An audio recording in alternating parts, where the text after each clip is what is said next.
Welcome to Between Sundays. I'm Tyler, and we can see because we have the light of this world.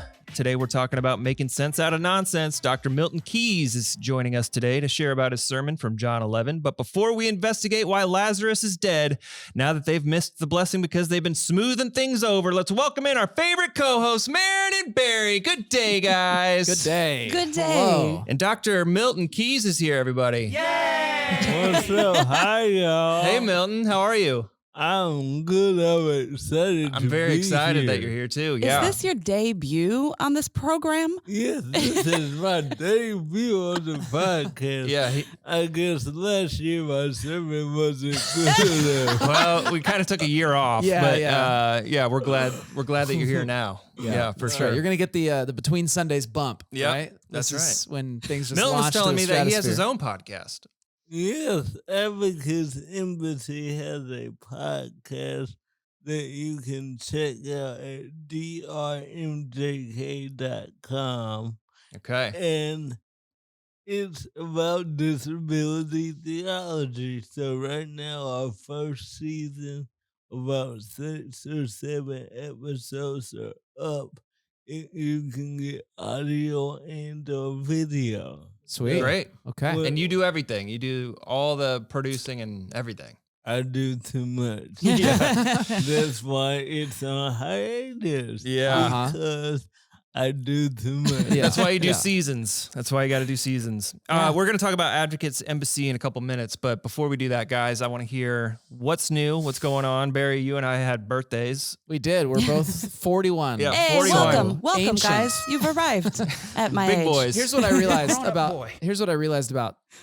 birthdays just now in this part of our life. When you're They in your don't really 20s, matter. you're like 27, you're 28, you're a specific age. When you're 30s, you're early 30s, mid 30s, late 30s. When you're in your 40s, you're just in your 40s. That's right. Yeah. That's it. So that's it. Yeah. For the Until next- 50s. Until 50s. And then you're in your the- 50s. Yeah. Yeah. So, 40 I was don't a know, big, man. big time. Did you get any partying done No. for 41? No, I took the week off, but mostly I was just like, Liv was devastated because I stayed home and watched Masters of the Air by myself on my birthday, and she thought that was terrible. I was like, Yeah. that's the best birthday I could imagine. So what is Masters of the Air? And I just realized, are we all the same age? How old are you? I've never asked you. 39. You're 39? We're close. Oh, you're just a babe. You're You're a just wee, a a wee wee little tot, a one. wee babe. Masters of the Air is it's a miniseries, like Band of Brothers in the Pacific. It's another Yeah. one of those, but it's about B-17 bomber crews. And when I was in middle school, I was a massive World War II airplane fan. Like that was my entire world. I would go to the library, sit on the grounds and read books about World War II airplanes. That was my life. And so I told you this, if this show had come out when I was in like high school, I would have actually just expired and died in that exact moment because it would have been too much for me to It handle. would have been So the best. anyway, if friends of the pod, if you've ever seen the movie Memphis Belle, I watched that movie probably about 70 times growing up, and now it's an entire mini series that's basically Memphis Belle with Yeah. CGI. So let's go. Okay. So that's what you did So, on your birthday. That's what I did. I'm fine. For me, at 41, like I said, 40 was a big bash. 41 was not that. Lauren kept asking me, what do I want to do for my birthday? And I just kept saying nothing. I And so- wondered about that because 40, Barry and I were both there. Like we're partying with Yeah. you. Yeah. 41, no friends. Like we were invited to nowhere. You did nothing. That's a new soundbite. No friends. Yeah, I didn't do anything. I actually got an hour to myself, and so I Hey. watched golf. Nice. Oh gosh. That's So- what I I've did. never been more disappointed in you. Yeah, but I'm getting cookies. I got my favorite cookie. Lauren's All right. making that. So yeah, Nice. I mean 41. I think this is just what it Yeah, it's means what it to is. be older now. So Shout out to Lauren and her sourdough bread. Yeah, Just wanna she's make sure making. I make Lauren's that big public. into bread right now. Yeah. Yeah, so And she's- I'm bread reaping all the face? benefits. Yep, she made a loaf for Marin, and Marin ate it for dinner. I did. I did. I felt very Wow. Christ-like. I was just breaking bread in my home. And then Lauren's birthday was Wednesday. Chicken for dinner tonight. No, it was just bread, but it was delightful. Yeah. Lauren's birthday was Wednesday. Yeah. And so I gifted her with a block of Kerrygold butter to go I know. with the Ooh. bread. Have you tried it yet? I have tried it. And? It's way different. Okay. Way better. is it hand churned? I don't even know. It's Irish butter. It's like, I don't know, grass-fed. You know what I'm talking about? Are you down with the Kerrygold? Of course not. I don't cook. I use factor, so 2 minutes and it's done. For real? Yeah. Where is the joy in that?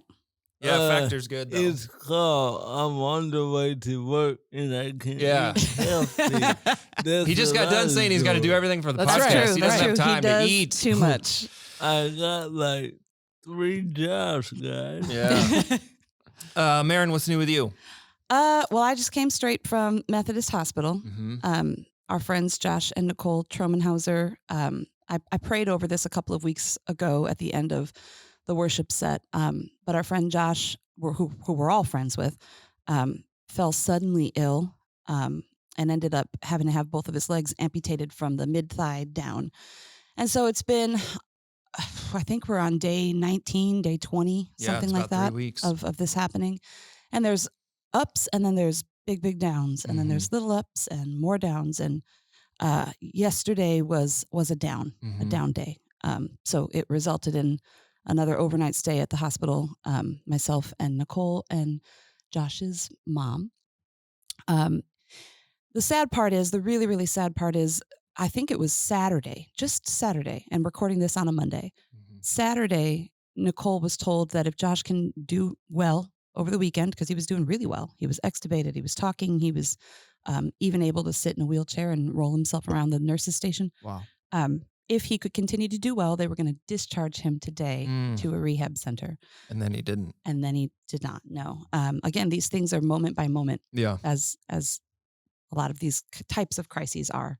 You're good one moment, and then you're really, really not good another moment. So as of a couple of hours ago, we're kind of right back where we started 20 days ago.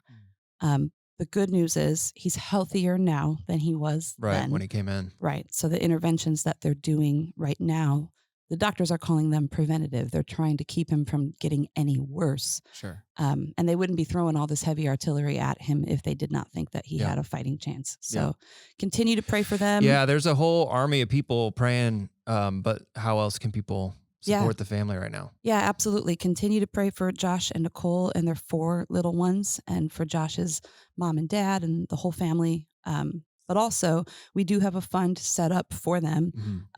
And you can donate to them at donorbox.org/Josh and Nicole. Okay. Yeah. My Liv and I went out to dinner with our elderly neighbor, Vietnam War vet, and he saw Liv's post about Josh on Facebook. Josh is a veteran. Yeah. And so we sat down at dinner and he handed Liv $200 to give to Josh. Doesn't even know And he him. doesn't go to Grace necessarily, right? No. Yeah. Right. So I actually have a couple of gas cards to pick up and bring back to Nicole later today. Yeah. They live in Arcadia, and of course the hospital's downtown, so that's quite a hike for them. Yeah. And it's starting to add up quickly. So thank you to everybody who has rallied around this family and prayed for this family, and don't stop praying. Thank you guys. Yeah. All right. We have to move on. So, Milton, most of the people who listen to the show attend Grace. Some don't. So they may not be as familiar with you as the people of Grace are. So I wanted to give you a little bit of time to just kind of share who you are, where you come from, what you're passionate about. And then I want to talk a little bit about Advocates Embassy in a second. So my name is Reverend Dr. Milton Keys. I am from Indianapolis, Indiana, the West Side, Pike Township. I describe myself as a preacher, teacher, producer. So I'm a musician, I'm a music educator, I do some mentoring work, but mainly I am a preacher of the gospel. I've been preaching for 25 years. Wow. So since I was 14 years old. So that's what I love. That's like air to me. My passion is disability theology. I am a disability theologian, and I work to help churches become welcoming to people with disabilities. That's my main work right now. One of the biggest gifts, Milton, that you've offered Grace Church is that you, as part of your doctorate, I understand, you were going around meeting with church leaders to help them think through their church's approach to disabilities. And so you spent 4 weeks with the lead team at Grace investing in us and teaching us. And man, those were some really rich conversations. Debating us. Debating. Oh, We had yeah. some. My- Marin's giving you the side eye. my favorite part of my doctorate was arguing with Mary. The whole doctorate comes down to that. No, we actually took a sermon that Mary preached, and I preached, and we compared the way we preached. Yeah, it was fascinating. Yeah. And it was so much fun. Yeah. And Mary still somehow likes me. I don't understand it, but it works. It works. Well, Milton, one of the things I just find just so you're such a gift to the church because not only are you a gifted teacher, but you have, of course, your own experience as a man with disabilities. You can speak about these issues in ways that I could never. And so that's a gift. But also the way that you approach scriptural passages is so unique. And I don't know if people caught it this weekend. You did mention it, but this is the way you generally talk about passages of like Jesus healing people is you don't usually ever even get to the healing. You talk about all the other stuff that surrounds the passage because it's the stuff that we miss. We're addicted to the healing, as The you always say. punchline. Yeah. Yes. We're addicted to the punchline. So your gift is helping, even like the way that I read these stories is slowing me down and having me not just skip to the punchline. So it's been, you've affected Grace Church in a lot of ways. Yes. So That's a good grateful point. for you. Yeah. Yeah. So what happened was when I was in seminary, I started teaching young adults, Mm. 18 to 35, right? Mm-hmm. And you can't teach young adults like you teach older folks or even kids. Because younger adults are not going to just, here's the story, here's what happens. They're going to ask you, why is this? Why do I go to church? Mm-hmm. Why is the church? I was in a very large church, just slightly smaller than Grace, but it's a more traditional church. It's one of the most famous churches in the city. And the young people had grown up in the church and they were trying to figure out the tradition. So I developed a method of Bible study where you observe the scene from every angle. But I have to give a little credit to Barry for the way the assignment was worded, because Barry said, I want you to preach about Jesus in the stories. I'm like, cool, give me Lazarus, because that's one of my favorite stories. Then I read the brief, and it was like, preach from the angle of the disciples. And I love it because you got to preach from an angle where the disciples don't know all the answers. Yes. That's right. They really don't even understand who Jesus is. So you can't preach this high Christology because it's not relevant to who the disciples knew.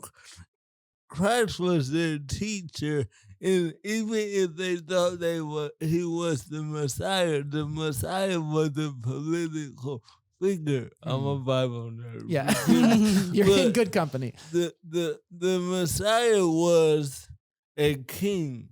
So they're not thinking about the king of kings. They're just tired of Roman occupation. Right.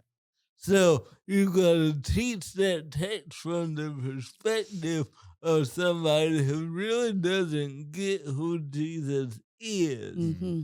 And they will be furious at Jesus. I would. Would you? Yeah. My brother Why? wouldn't have died if you would have been here. Yeah. Right. Why is he dead? I'm confused. Right. Right. What are you good for at this point? If I can't call you and get what I want. Right. So yeah, we're well into the sermon now. Sorry. No, that's good. We're moving right along. You took us there. Thank you. So one of the questions you asked is, why is Lazarus dead? Mhm. And obviously that seems to be an obvious question that we would have assumed they would have asked at that time. How do you, for everybody, how do you guys think the story speaks to believers who struggle with unanswered prayers? Yeah.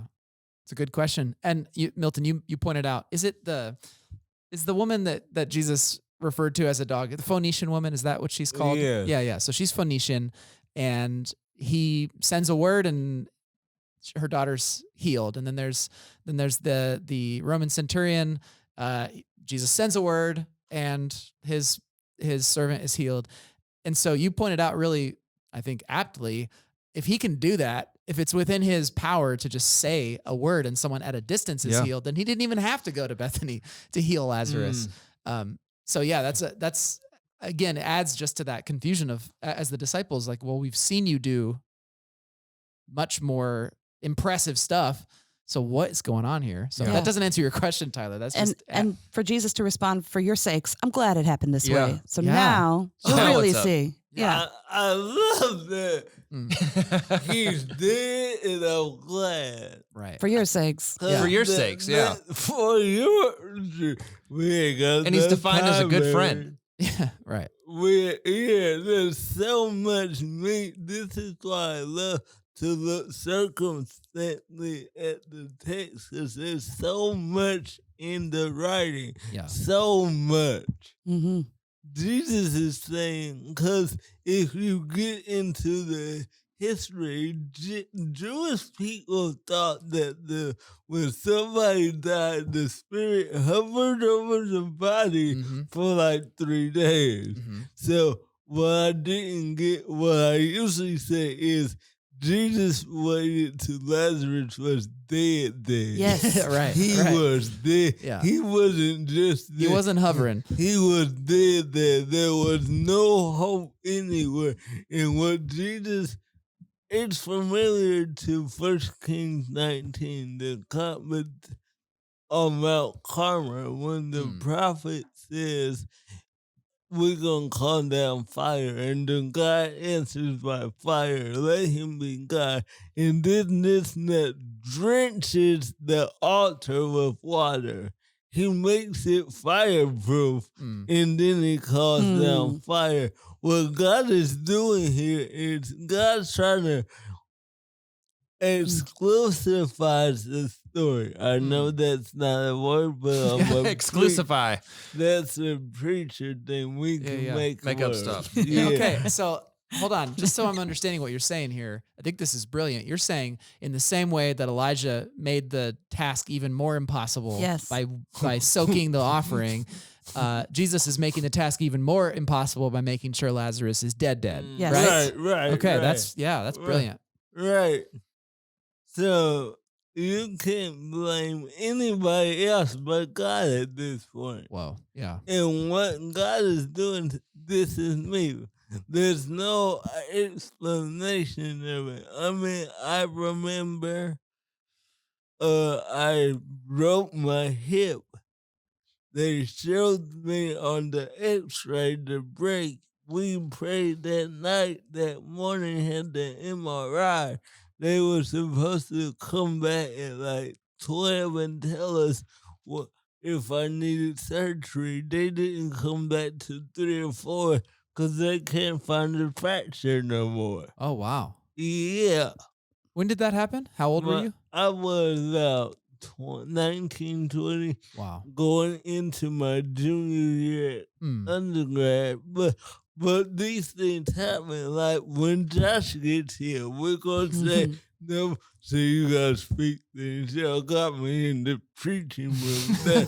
When Josh gets here, we're going to say there's no other way it happened, but God did it.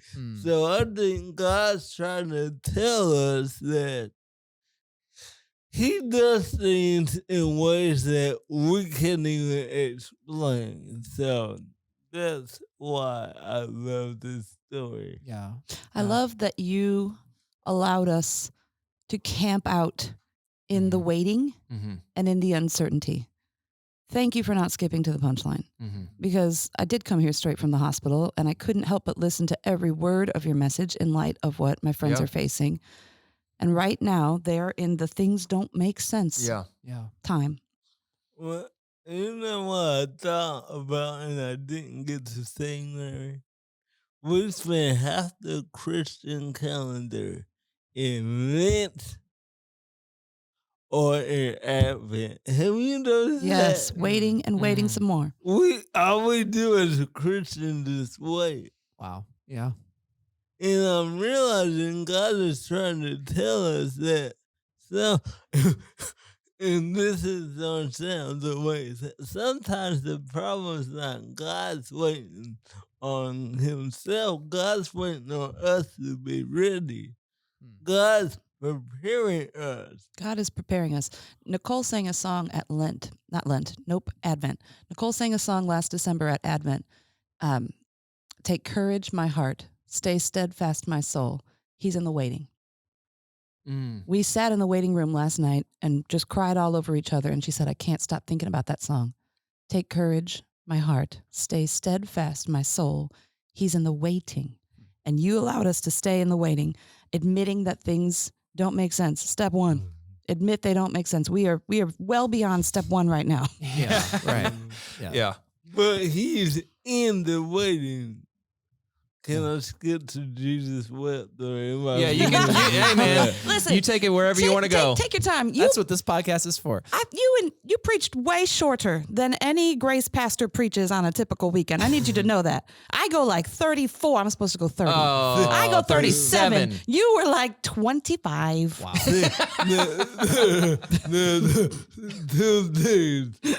Two things were in my head. First of all, when you go to seminary, they give you 7 minutes. Uh-huh. And you better preach. It better be exegetically correct. You better have the history and you better have a word from heaven. So 30 minutes in at my church. Now, if I'm preaching by myself, I get whatever time I want, usually 20 minutes. But usually the associates preach together and it's 5 to 7 at church because there's 6 of us. I'm the only guy. I'm supposedly in charge, but I say that's a myth. I do what I'm told. 6 ladies, I do what I'm told.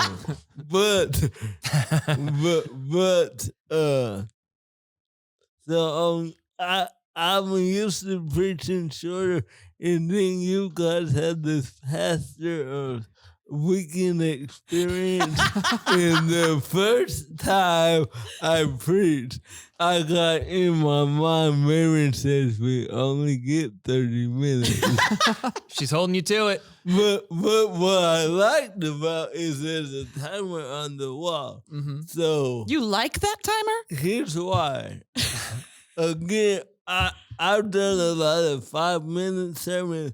So usually a lot of times I preach with a timer in front of me because I have a lot to say. So I know I'm about to close. I got 9 minutes left. I'm like, ooh. So I preached the extra 3-4 minutes at the end because I'm like, I got tired. Now what I didn't do, what I could have did in second service, I could have sat down and preached earlier in the message and elongated some section. One thing seminary teaches us is how to cut across the field. So if you know you're running out of time, you know how to skip. Yep. What I didn't think of is I could have sat down longer in that intro. I could have sat down on Thomas and we could have worked Thomas and added a few more points, but I was good. So I kept to the short message. You left him wanting more. That's always a good thing, So right? now you can call me back. Okay, baby. all right. Yeah, we'll see. Just kidding. Yeah, we'd love to have you back. You said God isn't trying to make our lives easy. He's trying to make us more like Jesus. So I thought to myself, suffering doesn't have to be an obstacle to my faith and can be a pathway to understanding God more. Is that what you were trying to say? Or is that what you meant by trying to make us more like Jesus? No, but we're gonna play with what you said too, cause I like that, and we got some time. Make us understand God more. I think that right at the close, they're about to kill Jesus, and they're about to kill Jesus as an act of terrorism. Mm-hmm. They're about to make an example of the King of Kings. They're about to make. Oh, I'm getting excited. They're trying to make an example of justice to say their power is greater than God's justice. That's what's going on here. So justice was willing to die because justice understood who had the power. And I think we have to be willing to suffer, knowing that changing the world is worth it and possible. Yes. And I think it is understanding God, Tyler, because if God was willing to sacrifice his own son Yeah. Yes. for people who don't even recognize him, you understand Jesus died for the empire while embarrassing the empire? Let's go. Yeah. Do you understand? Pilate could have got saved. There's a preacher, she just preached. She was the first black woman to preach at this Baptist convention. And Dr. Gina Stewart preached, Remember Claudia. And she preached that Claudia was Pilate's wife. And she preached how Claudia spoke to Pilate, don't touch. So even in the crucifixion, there were options for salvation. I feel my help now. So if God can sacrifice and show that much love that he's even trying to save the deprived oppressor who has attacked his children, I can die so people can have a lift at their church, Mary. I can die so my friends will say Palsy can have abundant life. You can die so people can experience worship. If we can understand that God spared not his own son. Yes. Yes. Then why are we trying to live for the empire? Why are we trying to have a nice house and a nice kid? And why are we so afraid of death? That's Yeah. another point that you made. Right. And that's not always physical. Mm-hmm. That's relationships, that's jobs, that's dreams, that's plans, that's ideas. Because if God, that's what God was saying in Jeremiah. What we don't talk about is there's a argument going on in that text. Yeah. There's a prophet and there's Jeremiah. The other prophet had good news. God's going to deliver you. God's going to save you.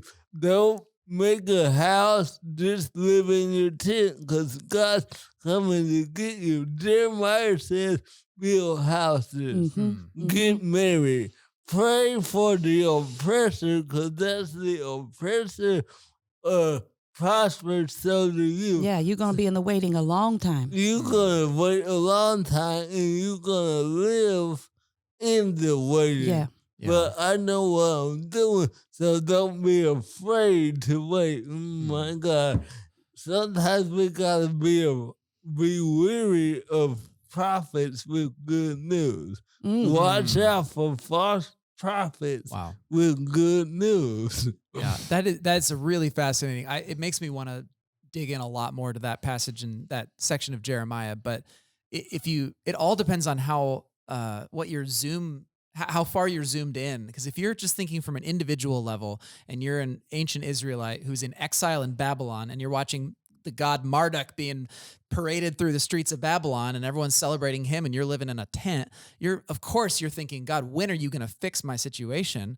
But when you zoom all the way out and you look at what God was doing through the exile, which was allowing the corrupt vine of Israel to be chopped down, in a sense, the evil that his own chosen people had been bringing into the world, to give the land a time to rest from that evil by taking them out of that, then it would not have been best for God to remove the people from the time of waiting that he had appointed so that the land could heal, so that the mission could be back on track. And so if you're looking at it from a grand perspective, God was doing the thing that would bring healing to the world. He was preparing the ground for Jesus.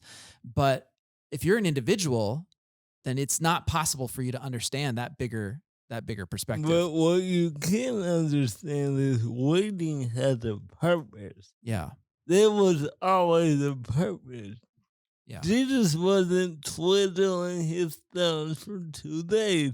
He was purposely waiting till Lazarus died and stayed dead long enough because he knew, I gotta go to hell.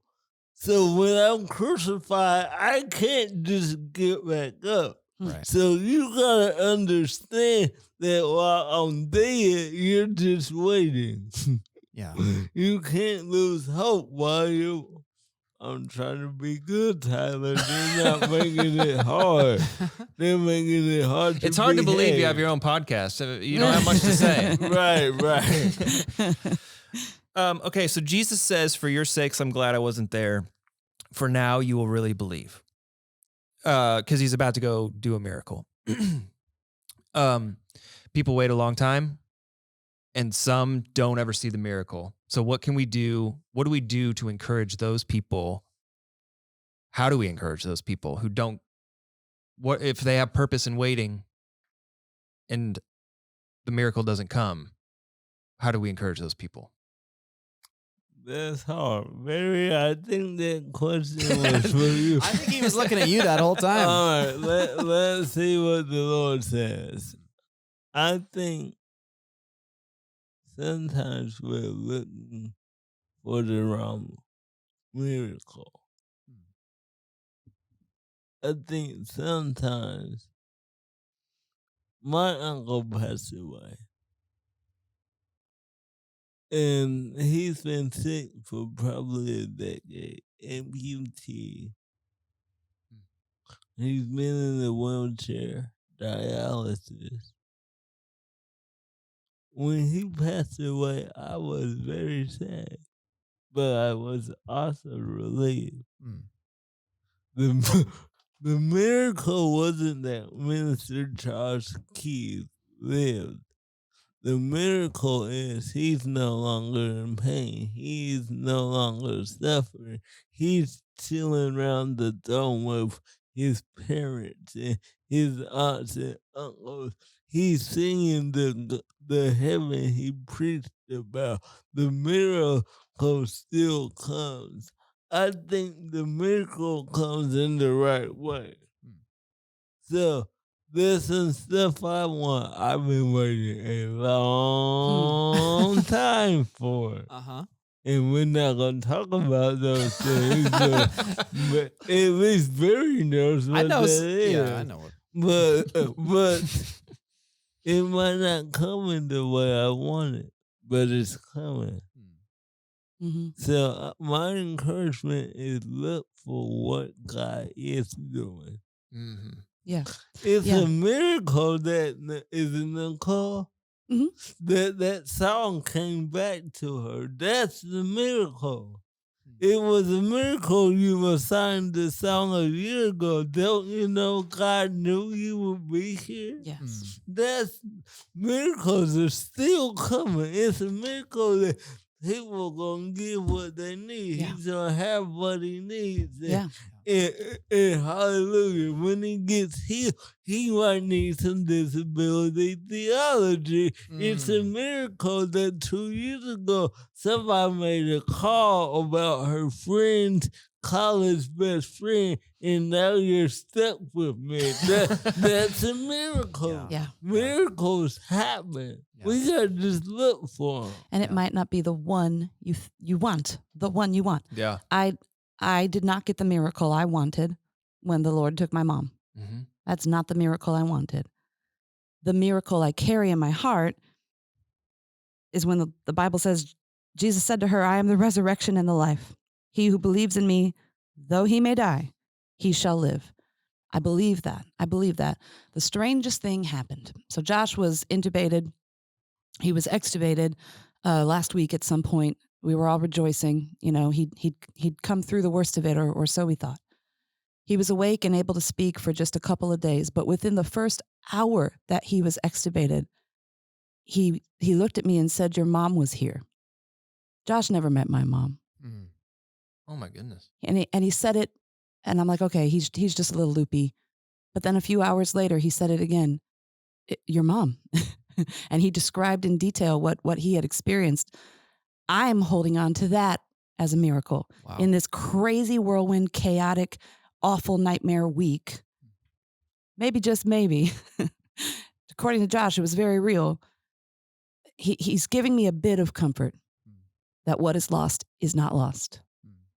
Though she may die, yet shall she live. It is not the miracle I wanted, but it is no less a miracle. Wow. Yeah. Oh my God. And it's a miracle why Jesus. It's a miracle why we're waiting on another one. In this whole ordeal, there are miracles coming from Josh, through Josh, Oh, while wow. we're waiting for Josh to get healed. Yes. Even while once there was Jairus said my daughter was sick.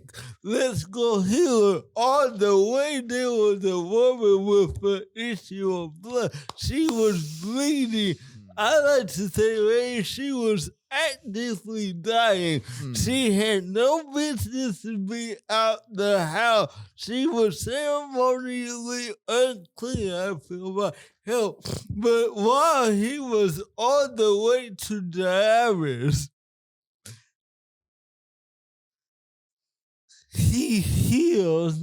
Jesus heals the woman. Now check this.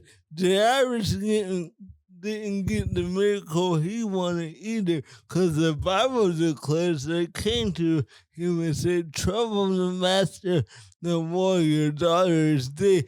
And Jesus said, tell me where she lay.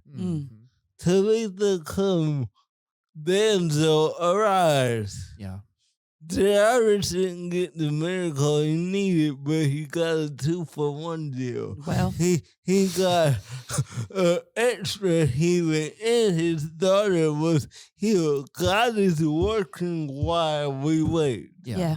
And this is pure speculation on my part, but one of the beautiful things that's happened with the Trummenhauser situation is the community that's risen up to surround them, to support them. People that probably, if we had asked them a year ago, would have said, I'm not really comfortable going to hospitals, like are now spending the night in hospitals, are going into the ER. I mean, they're doing all these things, and they're having an experience which, regardless of what happens next, this will be a foundational part of their discipleship journey, where they had an experience of what it means to step in and care for people in need, that we have no way of knowing what fruit will result from that 10 years from now, of somebody who was there at the hospital to support the Trummenhausers. Certainly seems that way. Yeah. 10 years from now, who knows what they're going to be able to experience. And it might be a miracle for someone else someday. And you're right, Milton, God is working all the time when we can't see it. And we don't even know what in this moment he's already shaping for the future that he already can see. What else about the sermon? I've got a list of like 8 questions, but I want to hear from you guys. What else should we talk about? I'd love to hear, Milton. You mentioned that when Martha comes to meet Jesus, you called it the easy Christian or the church answer or whatever, when she's like, "Well, I know he'll be raised again at the last day." Can you speak more about that? You talked about the easy answer, the churchy answer.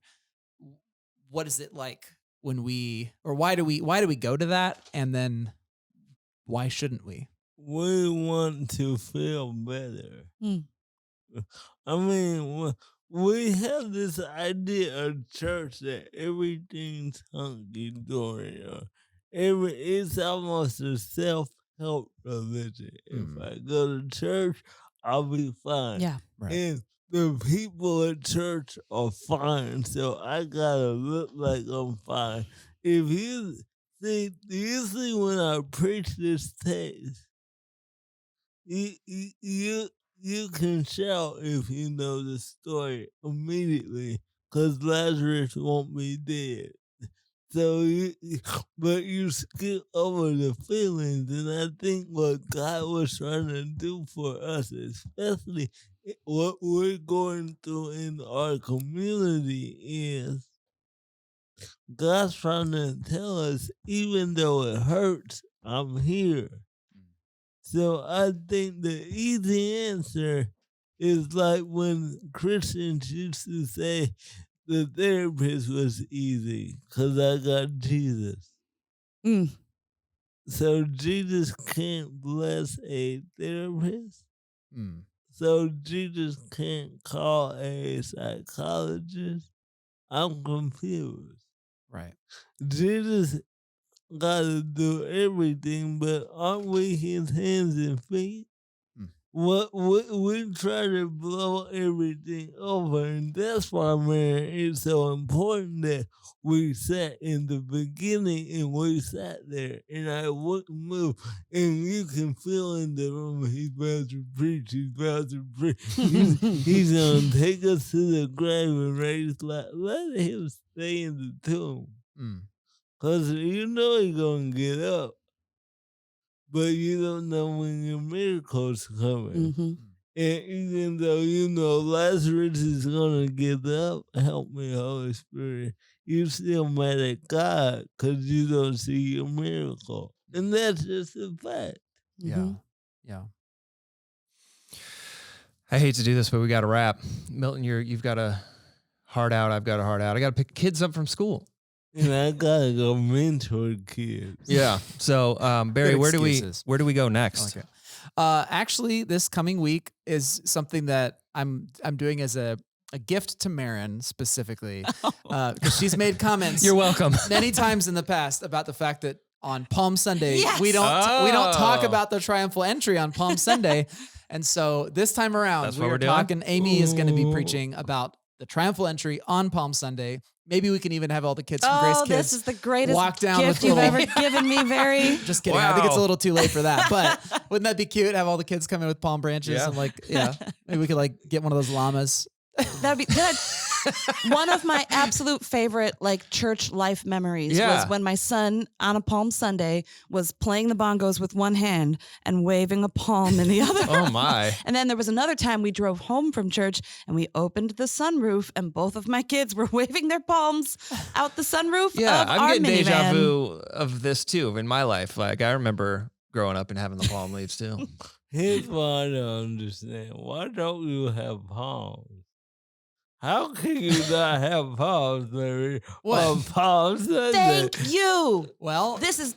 You're my dude. You're my dude. How could you not have palms on Palm I'm just saying. Sunday? Isn't that your responsibility? We're about to. I answer I was to just the going to man. say no. that, Marin. Hey, pastor No. of weekend No. experience. I'd like to experience some palm branches. If we're in the middle of a Joshua series, Yeah. and I just whip out the palm branches, Yeah, there it you doesn't go. really Maybe match we up. should do something contextual to our central Indiana. Let's do like oak branches or something like that. Maple. a native plant. Let's that would do make my it. son so happy. Yeah. Hey, you guys know that it's only Monday. You can get palms, Mary. Yeah. It's not too late. You can get palms. Palms are us. Milton, your ministry, Advocates Embassy, is alive, right? Or- Hallelujah. yeah. And so, Yes. how can people learn about it, support you? Go to advocatesembassy.com. We are in the funding stage. We are raising support so I can do this more full time, so I can help people do what you guys already do. Grace Church's list is the motto. Yeah. But I want to take it to some less fortunate churches that don't have resources. Yeah. How can we build lifts all over the world? Because small churches have people with disabilities. Yeah. I want to do some media, so books and music, so that we can advocate. People need to learn. By the way, Sunday I'll be here, book talk, 6 o'clock. Yes. And we're going to talk about disability in the cafe. I cannot wait. 6 to 8. But really, what I want to get across is this. I want to help people with disabilities experience abundant life. Amen. Because the system is not set up for them to do so. Yeah. And neither is the church. Right. Except for this church. Well, and we're getting there, but we still have a lot of work to do as well. Let me just do this shameless plug for you, so you don't have to do it. But you mentioned you're in the fundraising time. I remember back when I ran my nonprofit, it is a massive burden to have to raise funds. And so, friends of the pod, I'm just going to go ahead and say this. If you are somebody who does feel a passion for what Milton is all about, or if you believe in Milton and you want to participate, I do encourage you to go to his website and consider sponsoring him, supporting him financially, even if it's $5 a month. I had people who supported me for $5 a month when I was doing World Next Door, and it genuinely matters and it means something. So I encourage you, check that out, consider that.